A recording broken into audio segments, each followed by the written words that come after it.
Hello YouTube. I want to give you a recount of an experience I had with my CO2 tanks. As you can see, I have two tanks here. The one on the left is the new regulator that I added. The one on the right is the other tank. It's filled right now, and I'm waiting on the other regulator to come in.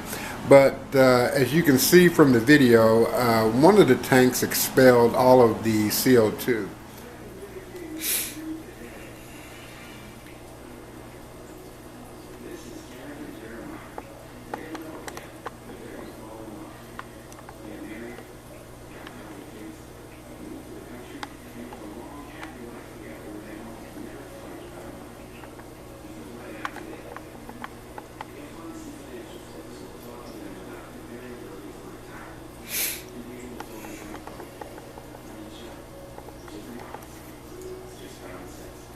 It was something that perhaps I had done wrong, and before I even contacted the vendors involved, I checked to make sure that I had done everything correctly. Well, I had, and I usually am really careful with these because I understand the danger involved, and as and my grandkids come over, and I don't want them fooling around with something that might be dangerous.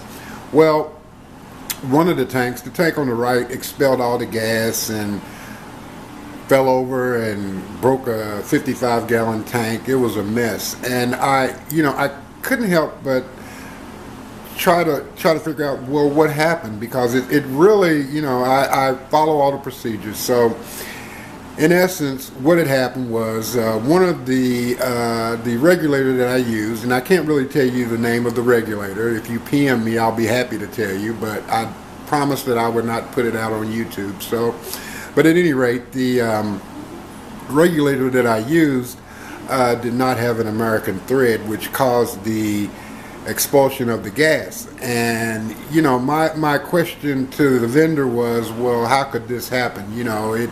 This is a safety issue, and it was just a mess, because initially it really upset me, and it upset everyone in my family, because and not only that, the other problem is that when I turn this into my insurance company, now I have to have that on my insurance policy, which is going to raise my rates. I'm not sure how much.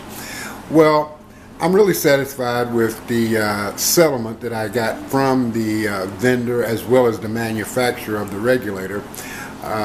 It didn't take long for them to realize that it was their fault, especially after my insurance company investigated and found out that it was the European threads versus the American threads, and clearly the regulator was sold for American use. So I just want you guys to get a heads up and make sure you look. Apparently the threads go the opposite direction or something like that. I'm not sure, but it was really a frightening experience for me.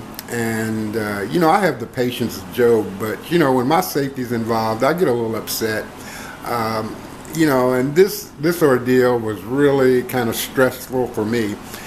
I'm not sure how I'm going to situate the CO2 tanks, but more than likely I'll probably put them in a type of metal cage, as I had them in my office that were outside.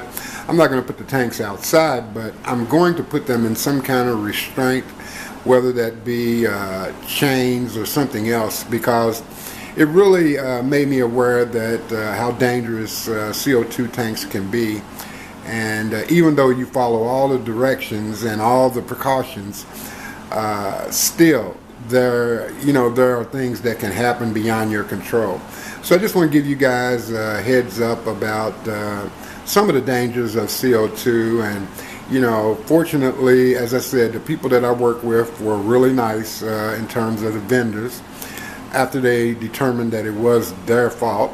And they worked out a pretty decent settlement. Nothing's worth me losing a hand or a foot or a leg, but they were very apologetic, and these things happen. So I understood their position as well as mine, but it's still, you just have to be careful with it. And I just want to give you guys a heads up. Even though you're doing everything correctly, sometimes things can happen. And once again, thanks for watching my channel, and you guys have a great day.